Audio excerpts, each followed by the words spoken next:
Bonjour chers amis, voilà, je vous fais une vidéo ce matin avec mon portable, mon téléphone portable. J'espère que vous allez bien, moi ça va, tout va bien. Alors, je vous rappelle, bien sûr, comme d'habitude, à chaque vidéo, n'oubliez pas de vous abonner, de liker, de partager, de mettre un pouce et d'activer la cloche, la clochette, pour pouvoir recevoir en première les vidéos qui sortent chaque jour à des heures plus ou moins variables. Alors ce matin on va faire une balade, si vous me permettez. On va pas parler ni politique parce que là c'est bon, ben nous sommes en pleine bataille, en plein ouragan électoral. On va pas parler de ça.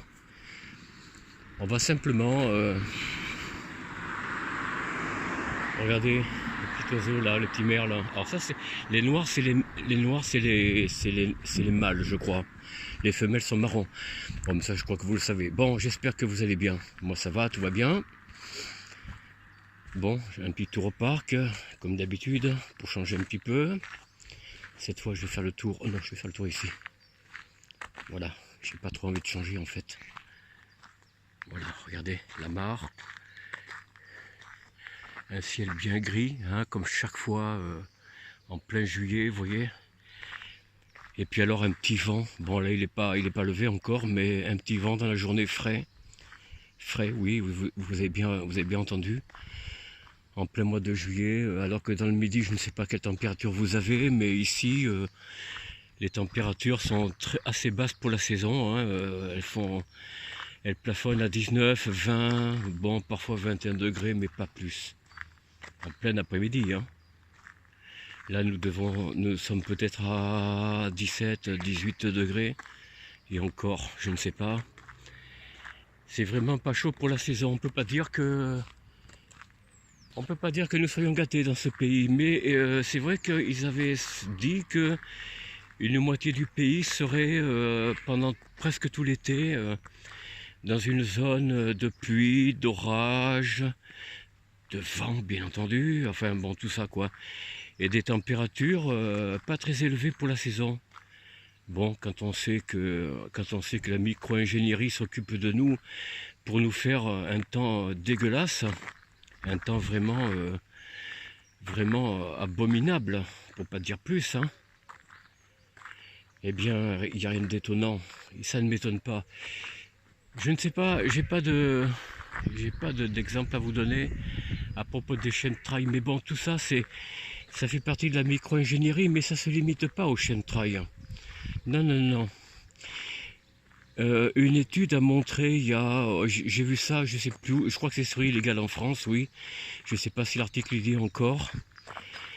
Un homme a envoyé à un institut de recherche en laboratoire, alors je ne sais pas lequel, hein, c'est pas en France apparemment, je ne sais pas si c'est pas à Genève en Suisse, ou je ne sais pas où exactement, et ils ont relevé, ces instituts, donc, ils ont relevé que l'eau, oui c'est ça, c'est l'eau de pluie, en fait contenait du baryum et du césium. Vous vous rendez compte? Rien que ça. Sans parler de l'argent et d'autres métaux, l'aluminium. Bon, bah justement, le baryum, il y a beaucoup d'aluminium. Pas étonnant, si vous voulez, que des gens, des hommes notamment, même des femmes, à 40 ans ou dans une quarantaine d'années, ont déjà la maladie d'Alzheimer. Alors que la maladie d'Alzheimer frappe des gens de mon âge, par exemple. Vous voyez, 70, 80... Bon, moi j'ai 74 ans bientôt, donc voilà, y a pas, là c'est pas étonnant si vous voulez. Encore que, je ne sais pas, je me souviens que dans le passé, moi quand j'étais petit, hein, enfin, j'étais jeune, je voyais pas d'anciens comme ça avoir la maladie d'Alzheimer. Je n'en ai pas connu, non. Je me souviens pas d'avoir eu des hommes, des femmes ayant la maladie d'Alzheimer. Vous voyez? Ça, c'est un phénomène plus récent. Plus récent. Et je vous dis, c'est en s'apercevant que, à partir de ces recherches d'un institut qui a relevé qu'il y avait plusieurs métaux parmi lesquels, hein, je vous l'ai dit, le baryum et le césium. Bon, le baryum, c'est un métaux léger, flexible, donc qui se plie, qui s'étend, voilà, qui peut prendre des dimensions, bon, pas très grandes, des dimensions plus ou moins élastiques, hein, vous voyez ce que je veux dire? Un peu comme comme le SPIC, là, oui c'est ça le SPIC pour le Covid. Hein. Enfin, bon voilà, eh bien, regardez le joli paysage de Vitré. Alors c'est pas je ne suis pas étonné, vous voyez qu'aujourd'hui des gens, même des gens de plus en plus jeunes, ont la maladie d'Alzheimer. J'ai une de mes parentes notamment, ma sœur aînée d'ailleurs, qui a la maladie d'Alzheimer. Bon, elle a 74 ans. Bon, mais depuis quand elle a cette maladie d'Alzheimer? Et malheureusement, c'est une maladie qui ne guérit pas. Il ne guérit pas parce que si on ne prévient pas les maladies, une fois enclenchées, il est difficile de les arrêter. Quand elles sont prises très tôt encore, il y a un espoir. Oui, il y a un espoir. Mais quand c'est déjà en cours depuis un certain temps, depuis de nombreux mois ou quelque chose comme ça, c'est très difficile à soigner. Vous voyez? On peut pas demander à Dame Nature de soigner une maladie si elle n'est pas prise à temps. Hein, vous comprenez ce que je veux dire? Un cancer, une maladie d'Alzheimer ou une autre maladie de dégénérescence. Bon, le cancer, c'est pas forcément une maladie de dégénérescence telle que la maladie d'Alzheimer, mais si c'est pris à temps, il y a un espoir de l'éradiquer, en tout cas pour un certain temps, peut-être même durablement, de longue durée ou même définitivement, pardon. Ce qui n'est pas toujours le cas, mais ça peut arriver, ça arrive. Et des maladies, une fois enclenchées, bah c'est fini, on ne peut plus les soigner. Une fois que plusieurs parties sont atteintes, bon, la maladie d'Alzheimer, c'est le cerveau, hein, ça devient une éponge. Le cerveau sera... Enfin, les cellules meurent, enfin bon, je ne sais pas comment ça s'enclenche, mais le cerveau devient comme une éponge, il n'a plus aucune... il n'y a plus de mémoire, il n'y a plus rien.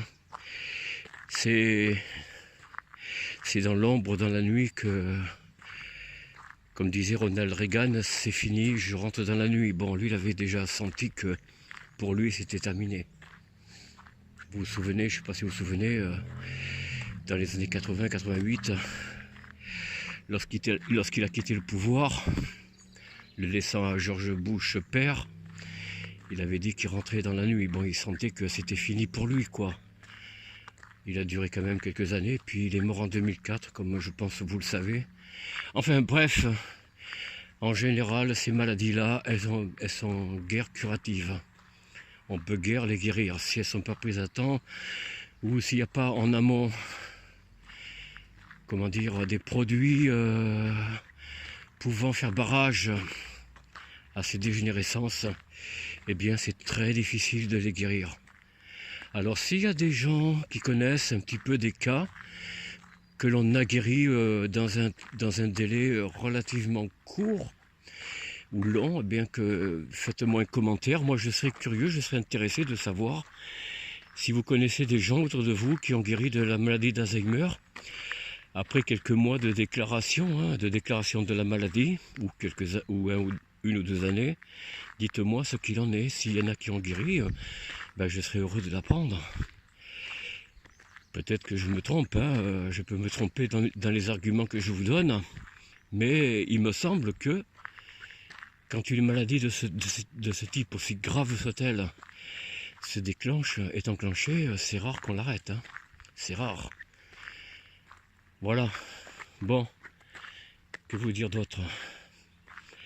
Alors je vais vous parler d'une balade, d'une promenade, mais en fait, bon, je viens d'aller chercher mon pain. Je ne sais pas s'ils seront fermés ce mois-ci, le mois prochain, j'en sais rien. Bon, bref. Tout ça... Enfin, voilà, j'espère que vous allez bien. Nous passons ici à Vitré de bonnes journées quand même. En dehors des périodes politiques, il y a des bons moments où on se détend. Bon, ici c'est calme. Alors le 16 de ce mois-ci, le 16 juillet 2024, je me rendrai à Rennes et je tâcherai, comme je vous l'ai dit, je crois, lors d'une vidéo précédente, de faire un reportage. Alors je n'ai pas choisi encore le sujet, ce sera un petit peu à la pioche, hein. Je ne sais pas de quoi je vais traiter. Il y a tellement de sujets que c'est difficile d'en choisir un. Je parlerai pas de politique parce que bon, parler comme ça des trucs, hein, ça m'intéresse pas trop.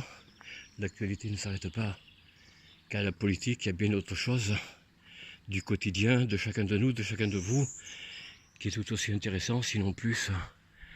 Regardez, voilà une partie de Vitré, là-bas c'est le centre-ville en descendant là. En descendant par là-bas, là c'est le parc, on vient de le quitter. Et je m'engage sur ce chemin qui me ramène à ma résidence. Alors résidence, je plaisante un peu quand je dis ça. En fait, voilà, hein, c'est les bâtiments vétustes, hein, autant dire. De quel type, bon, à vous de deviner un petit peu, mais c'est pas très... bon, voilà. Mais enfin, il faut savoir se contenter parfois, même s'il faut être ambitieux, et je le suis. Mais il faut être content de ce que l'on a déjà de ce que l'on possède. Enfin, si on peut parler de possession, parce que rien ne nous appartient dans notre pays, hein, vous le savez. Le pays n'étant pas vraiment une république, elle est une société, une entreprise, enregistrée aux États-Unis, figurez-vous. Je sais que beaucoup disent, ouais, mais oui, tiens ça, d'où vous tenez ça? D'où tu tiens ça, Raymond? Où tu as trouvé que la France est une entreprise? Eh bien, je vous l'ai dit. Allez sur le site société.com et vous verrez, vous tapez France, République, Gouvernance. Et vous verrez. Je n'invente rien. Par contre, il y a un numéro de sirette, mais il n'y a pas un numéro de sirène. Le sirène, c'est l'enregistrement à la chambre de commerce de votre région, de votre ville, de votre département.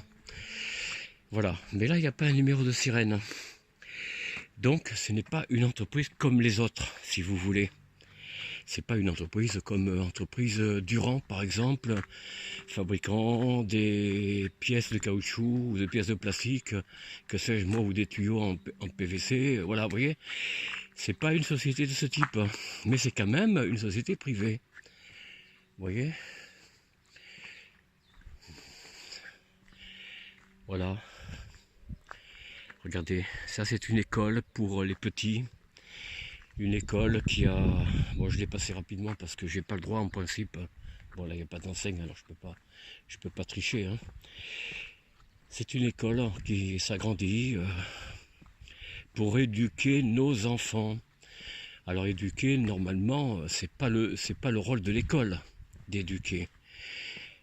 Éduquer, c'est le rôle des parents, normalement. Vous êtes d'accord ou pas, chers amis? Le rôle d'éducation appartient aux parents. C'est sur les genoux de maman, quand on est petit, hein, et sous le regard bienveillant, protecteur de papa. Moi, c'est comme ça que je vois l'éducation. Si vous avez un autre point de vue, bah écoutez, dites-moi-le en commentaire. Dites-moi ce que vous en pensez. Moi, je ne démords pas de ce que j'ai toujours su et appris.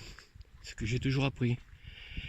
Et ce, depuis des milliers d'années. Pas moi, mais toutes les générations qui m'ont précédé, qui nous ont précédés, nous ont toujours appris ça. C'est toujours comme ça que ça a débuté. C'est sur les genoux de maman, sous le regard de papa, enfin de nos parents, quoi. Comprenez. Regardez ces murs gris, le mur de Berlin. Bon, ça c'est un peu plus gai, bon, même si c'est un mur, mais ça reste un mur végétal, là, c'est pas encore trop gênant. C'est quand même un petit poumon ou une petite partie d'un poumon de l'habitation, quoi, si vous voulez. C'est pas antipathique, les haies comme ça. Bon.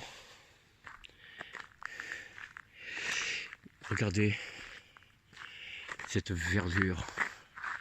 C'est quand même beau, non? Qu'en pensez-vous? Regardez ces petits chemins. Voilà, je vous montre un petit peu là. Bon, c'est pas par là que je passe, hein. Mais bon. Je continue tout droit. Là-bas un peu plus loin, j'espère que les chiens vont pas aboyer parce que ce monsieur a déjà eu des explications avec ses voisins d'en face et apparemment ça s'est pas très bien passé. Alors bon, il n'y a pas eu de... Ceux d'en face ont un petit peu râlé, c'est tout, mais ils l'ont prévenu quand même. Et oui, parce que c'est bien d'avoir des animaux, vous voyez, mais là il est même pas 8 heures. Il est même pas 7h30. Est-ce que vous pensez que c'est bien des chiens? Alors c'est bien quand il n'y a pas de chemin ou de maison approximative. Vous voyez ce que je veux dire? Un voisinage trop rapproché.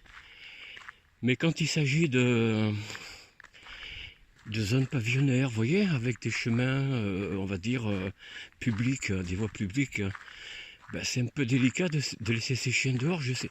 Ou alors à partir de 8h. Oui, à partir de 8h, 9h. Mais les mettre dehors de très tôt comme ça, il y a des risques que ceux d'en face ou d'à côté ne supportent pas, quoi, vous voyez. Bon, je vous donne pas une actualité, je vous donne qu'une actu, on va dire, un peu sensible, un peu... Bon, je vais pas parler de l'état de la France, hein, vous la connaissez.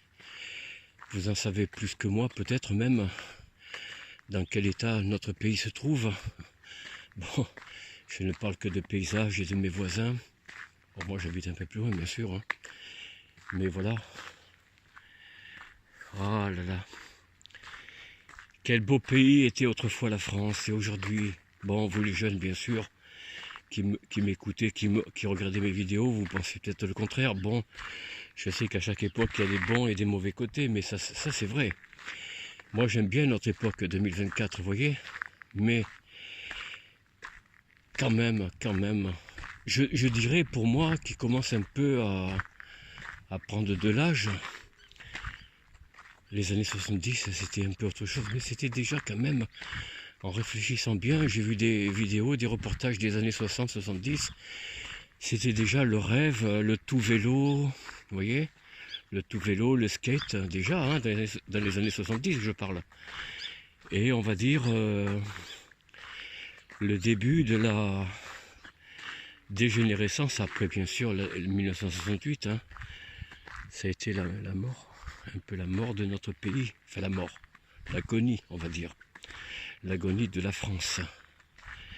Ce n'est pas la fin, même aujourd'hui, c'est pas encore la fin, le cadavre est encore chaud, mais justement, ils font tout pour nous éteindre. À nous de garder cette lueur, cette flamme qui en chacun de vous, en chacun de nous, doit garder cet esprit de préservation, de conservation nécessaire pour survivre aux diverses attaques de tous côtés que nous avons, hein, que nous subissons. Qu'elles soient sociales, politiques ou ce que vous voulez. Les spectacles, les films, les divertissements dans vos villes et villages. Moi je prends du recul à tout ça parce que je vois que le seul but, on nous parle de tradition locale à propos des manifestations. Ici, c'est les charrues, c'est les bigoudis pour les dames, les demoiselles, c'est les chaperots pour les bretons, enfin pour les gens, hein, pour les hommes. Mais tout ça, c'est quoi ça? Ce n'est pas du tout pour ranimer, encore que ça peut aider à ranimer la flamme du passé, pour justement transposer au présent ce que nos parents, grands-parents ont connu et ont vécu. Mais il ne faut pas non plus rester dans le foyer du divertissement qui a une seule et unique raison, c'est de faire perdre la raison à chacun de nous. Donc, à nous déraciner, à nous disperser, à disperser notre mémoire, notre intelligence, et faire place à du désordre et puis à l'acceptation de tout et n'importe quoi. Voilà.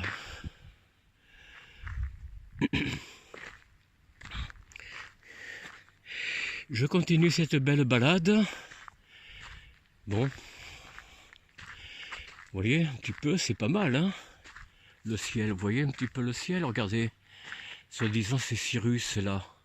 Comme m'expliquait un ingénieur en aviation.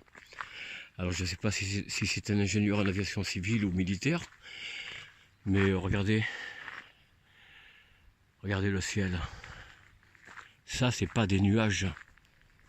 Ça n'a pas une forme allongée comme ça, les nuages. C'est faux. Tout ça, c'est faux. Quand on vous dit c'est des nuages, non, n'en croyez rien. N'en croyez rien. Oh là là. Bon. Non, non, les nuages n'ont pas des formes allongées comme ça, non. Aussi flou, vous voyez. C'est pas ça des nuages. C'est pas comme ça.